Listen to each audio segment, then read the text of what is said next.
안녕하세요. 저는 결혼한 지 25년 정도가 된 주부입니다.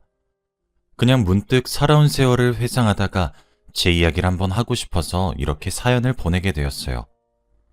지루한 이야기일 수도 있겠지만 들어주시면 감사하겠습니다. 제 부모님은 제 또래 친구들의 부모님에 비해 연세가 있으셨습니다. 저희 부모님은 저를 아주 늦게 낳으셨거든요. 어머니와 아버지, 두 분 모두 형태가 없는 사랑보다는 일에 대한 욕심이 많으신 분들이셨습니다. 공부하는 것을 좋아하시고 성취하시는 것에 보람을 느끼시는 것을 좋아하셨어요. 그 때문인지 두 분 다 결혼하는 시기를 놓치셨다가 늦게 결혼을 하셨어요. 결혼을 했을 당시에 어머니는 37살이었고 아버지는 40살이셨죠. 지금 같은 세상에서는 저 나이 때에 결혼을 하는 사람들도 많고 인생은 마음부터 이런 말들도 있었지만 어머니와 아버지의 세대에서는 결혼을 정말 늦게 하신 편이라고 하시더라고요. 어머니와 아버지는 공부에 흥미가 많았는데 심지어 잘하기도 하셨습니다. 아버지는 심지어 그 시절에 유학까지 갔다 오시기도 하셨죠. 아버지는 해외에서 일을 하시다가 부모님을 뵙기 위해 한국에 잠시 들어온 적이 한 번 있었다고 해요. 그런데 바로 그때 저희 어머니를 만나게 되신 거죠. 우연한 기회로 어머니를 마주치게 되었는데 바로 그때 첫눈에 반하셨다고 하시더라고요. 운명적인 첫 만남이었던 것이죠. 어머니와 대화를 주고받을수록 호감은 커졌다고 합니다. 그러나 잠시 한국으로 돌아왔던 터라 다시 일을 하기 위해 해외로 나가셔야 했죠. 아버지는 아쉬움이 많이 남아서 어머니와 메일 주소를 교환하고 다시 외국으로 돌아가셨어요. 하지만 외국에서 일을 하면서도 저희 어머니가 그렇게 생각이 났다고 해요. 물론 저희 어머니도 같은 입장이었다고 했습니다. 그렇게 메일을 주고받으며 서로 연락하다가 아버지가 한국에 들어오시면 종종 만나셔서 데이트를 하셨다고 해요. 그렇게 2년 정도 연락하다가 아버지는 안 되겠다 싶으셨고 해외에서 하시던 일을 정리하시고 그대로 한국으로 귀국하셨습니다. 그리고 저희 어머니께 교제를 시작하자 고백함과 동시에 청혼을 하셨다고 해요. 저희 어머니는 자신을 위해 해외에서 하던 일까지 정리한 남자인 아버지의 청혼 또한 기쁘게 받아들이셨고요. 사실 그 시절엔 여자가 사회적으로 어느 정도 명예로운 위치까지 올라가고 성공을 할 확률은 지극히 낮았습니다. 그래서 저희 어머니는 손가락질도 많이 받았어요. 독하다고 말이죠. 그 시절에는 여자가 집안일을, 남자가 바깥일을 하는 것이 올바른 인식이었거든요. 모두가 저희 어머니께 독한 여자라고 손가락질을 했었는데 저희 아버지만 아니었다고 하더라고요. 바로 아버지의 그 점에 어머니는 사랑에 빠지셨다고 했습니다. 남들보다 느끼한 결혼이었지만 제 짝을 만나셨던 두 분은 금슬도 참 좋았어요. 아버지는 한국에서도 곧바로 취직을 하셨죠. 어머니와 아버지 두 분 다 학력도 고학력으로 어디 가서 빠지지 않았거든요. 그래서 두 분의 결혼식은 화려했습니다. 나이가 어느 정도 있기도 했고 두 분 모두 사회적인 위치와 돈 또한 어느 정도 있었기 때문에 말이죠.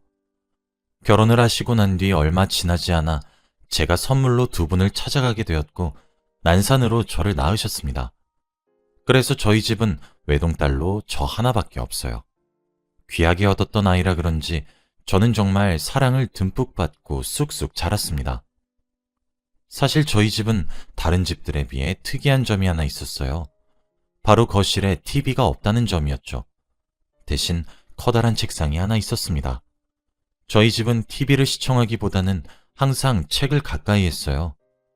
그런 어머니와 아버지의 모습을 보고 자라서 그런지 저도 책을 보는 것이 익숙했고 흥미가 많았죠. 아마 영향을 크게 받은 것 같습니다. 그렇다 보니까 아주 자연스럽게 저도 공부를 하는 행위를 정말 흥미롭게 여길 수 있었고 부모님이 딱히 공부를 하라며 잔소리를 하시지는 않았었는데도 불구하고 제가 알아서 좋은 대학에 들어갔고 좋은 직장에 취직할 수 있었어요. 사실 저는 공부도 참 오랜 시간 동안 했습니다. 저도 공부에 대한 열망과 욕심이 엄청 많았거든요. 사회적으로 성공하신 부모님과 저도 괜찮은 탄탄대로를 밟고 있어서 저희 집안은 참 남들에게 부러움을 사곤 했죠. 그런데 불행은 정말 예기치 못한 곳에서 찾아왔습니다. 어머니께서 난치병이 찾아오게 되었거든요. 원인은 알 수 없었지만 점점 몸의 운동 기능을 상실해가는 무서운 병이었어요. 어머니는 점차 몸에서 근육이 사라져갔고 끝내 휠체어에 의지하는 삶을 살게 되었습니다. 아버지도 퇴직을 하시고 어머니를 보살피기 시작했어요. 어머니께 찾아온 병은 정말 무서운 병이었습니다. 어머니를 빠른 속도로 피폐한 상태로 만들었고 천문학적인 치료 비용이 필요했어요. 어머니의 병원비를 대기 위해 저는 돈을 벌어야만 했습니다. 어느새 남들보다 조금 더 부유했었던 저희 집은 점차 빚이 쌓여가고 있었어요. 그래도 아버지가 버티고 서 계셨기 때문에 열심히 하면 괜찮을 거란 생각을 계속 가지고 있었죠. 그런데 제 불행은 거기서 끝나지 않더라고요. 아버지께도 간암이라는 병이 찾아왔거든요. 어머니와 아버지의 병원비에 등골이 휠 정도였습니다. 처음엔 저희 가족 모두가 아버지의 암을 부정했어요. 인정하고 싶지 않았습니다. 좋은 직장을 다니곤 있었지만 그걸로 병원비를 대는 것은 턱없이 부족해 적금을 하나씩 깨기 시작했어요. 부모님의 투병 기간이 길어지기 시작하니 전 투잡 쓰리잡을 하며 낮밤을 가리지 않고 돈을 벌기 시작했죠. 제가 회사 일과 병행해서 했던 일들 중 하나는 고액 과외였습니다. 학벌도 좋았던 저는 입시생들을 대상으로 과외를 가르치기 시작했어요. 그런데 제가 가르치는 학생들이 하나둘씩 좋은 성적을 거두기 시작하고 의대나 명문대학에 입학을 하기 시작하니 학생들의 학부모들 사이에서 제 소문이 났던 모양이더군요. 그러면서 여기저기에서 과외 제의가 들어오기 시작했습니다. 원래 저도 꿈이 있었던 사람이었던 터라 제가 다니고 있었던 직장을 포기하고 싶지 않았어요. 하지만 당시 제 과외비를 얼추 계산해보니 웬만한 대기업 연봉이 훌쩍 넘어가더군요. 저는 결국 제 커리어를 포기하고 과외 선생님이란 직업으로 전향을 할 수밖에 없었어요. 제 이상과 로망보다 부모님의 건강이 더욱 소중하고 중요했으니까요. 실제로 제 선택은 탁월했습니다. 부모님 두 분의 천문학적인 병원비를 과외비로 충당할 수 있었습니다. 그 당시에도 몇 명의 남자들을 만났어요. 아버지는 이렇게 살다 자신이 죽는 것 아니겠냐며 그 전에 제 결혼식을 가고 싶다 하셨거든요. 그리고 저도 의지할 만한 곳이 필요하기도 했고요. 하지만 그 시절 만난 3명의 남자친구와는 전부 헤어져야만 했습니다. 처음엔 모두가 이런 제 사정을 헤아려 주었고 대견하다고 말해 주었고 이해를 해 주었지만 점차 시간이 지나가면 지나갈수록 저를 부담스러워하기 시작했거든요. 살인적인 과외 일정에 질려하더니 결국 끝내 헤어지자고 얘기를 하더라고요. 병원비로 인해 생겨난 빚과 또 충당해야 할 병원비와 생활비 등을 충당하기 위해서는 어쩔 수 없는 선택이었지만 막상 현실의 벽에 부딪혀 헤어져야 하는 상황에 놓이니 속이 쓰린 것은 어쩔 수가 없었어요. 그러던 어느 날이었습니다. 제가 회사를 다니면서 처음 과외를 맡았던 학생의 어머니께서 연락이 오셨더라고요. 사실 그 집안 어머님의 입김으로 제가 과외 선생님으로 전향을 할 수 있었기 때문에 고마우신 분이기도 합니다.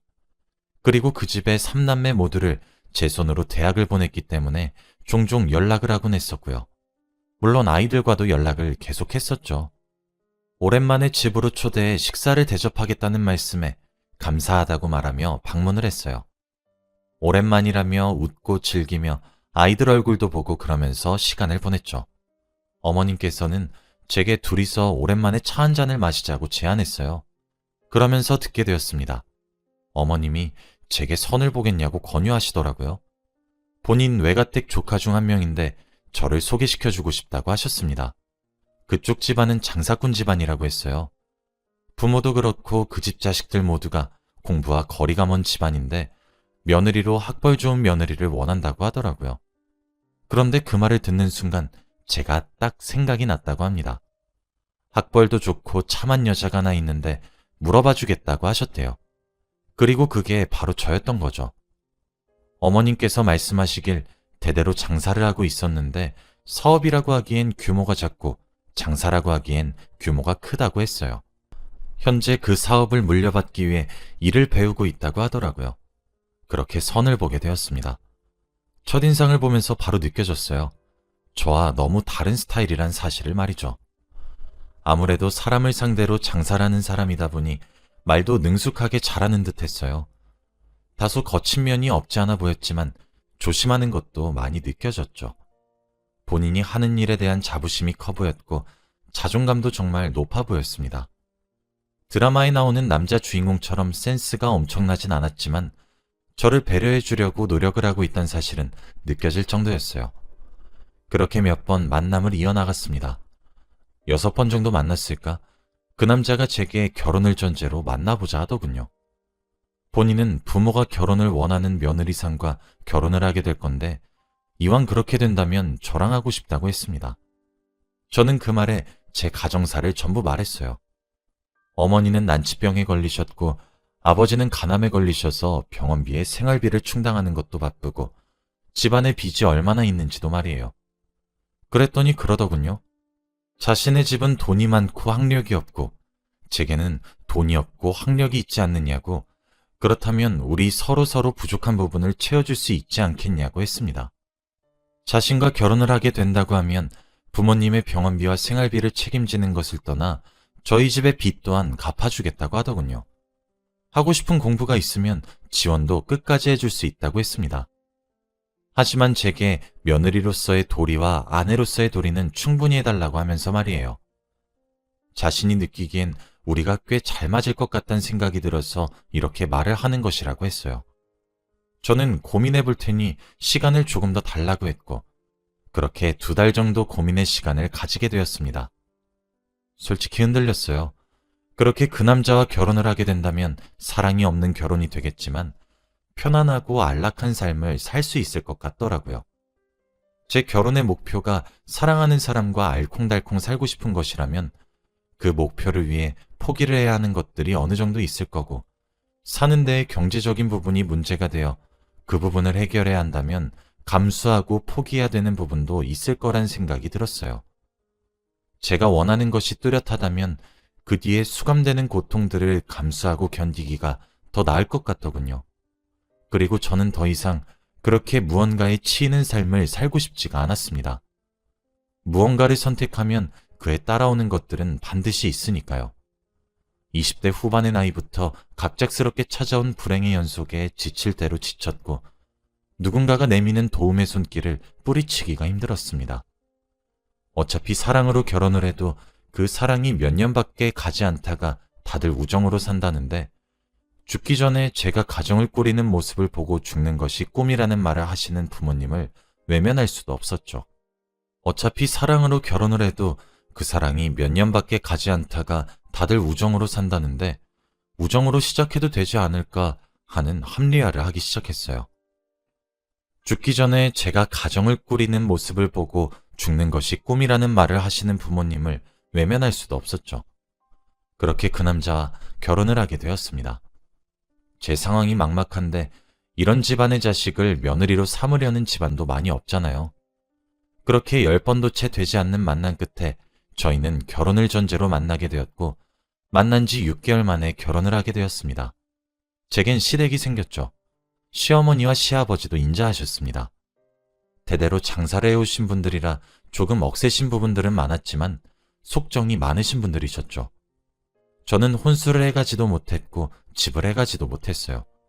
몸만 갔어도 다행일 정도였는데 제 남편은 빚까지 갚아주었죠. 그뿐 아니라 제 인생에 없을 수도 있겠다 싶을 정도의 화려한 웨딩드레스와 결혼 과정들은 저를 황홀하게 만들어주었어요. 결혼 전 부부로서의 의무를 지키기만 해달라는 남편의 제안 역시 저는 잘 지켰고 그 대신 저희 부모님의 투병 생활을 조금 도와달라는 제 요청도 남편은 잘 지켜주었습니다. 남편과 결혼을 하고 살인적인 과외의 스케줄도 줄일 수 있게 되었어요. 그렇게 줄이고 싶어도 줄일 수 없었는데 참 아이러니했죠. 남편은 제가 하고 싶었던 공부에도 지원을 해주었어요. 관심사가 달라서 결혼 전엔 참 많은 걱정을 했었는데 막상 같이 살고 보니 재밌게 살 수 있더군요. 남편과 시댁 덕에 저는 마음 편하게 제 부모님을 모실 수 있게 되었고 잘 보내드릴 수 있게 되었습니다. 지금은 두 분 다 돌아가시고 계시지 않아요. 하지만 남편이 저희 부모님의 투병 생활을 도와주지 않았다면 저는 많은 부분들이 제게 한으로 남았을 것이라 단언할 수 있습니다. 남편에겐 참 고맙죠. 어머니와 아버지의 임종을 지켜야 할 때에도 남편은 저희 부모님께 자기 걱정은 접어두고 괜찮으니 믿고 맡겨달라고 위로해주기도 했어요. 그 말에 안심하시고 세상을 차례로 떠나가셨습니다. 남편과 시댁 어른들께서는 공부에 흥미와 재능이 없으셨을 뿐이지 며느리인 제 말도 귀 기울여 들어주시고 사랑해 주시더군요. 돈 보고 결혼하긴 했지만 세월이 지나고 저희 부부 사이에 아이도 생기고 나니 불나방처럼 뜨겁고 열렬한 사랑을 하진 못했지만 연탄불처럼 은은하고 오래가는 사랑을 할 수 있게 되더군요. 여유로움에서 느낄 수 있는 안락함이 참 좋았어요. 불같이 뜨거운 사랑도 있지만 편안하고 여유로운 사랑도 있다는 사실을 알게 되었습니다. 저는 결혼 이후에도 소수정예로 과외는 계속해왔어요. 학부모님들 사이에 소문이 많이 나기도 했죠. 남편은 그런 제게 작은 학원을 차려보는 것은 어떻겠냐고 하더라고요.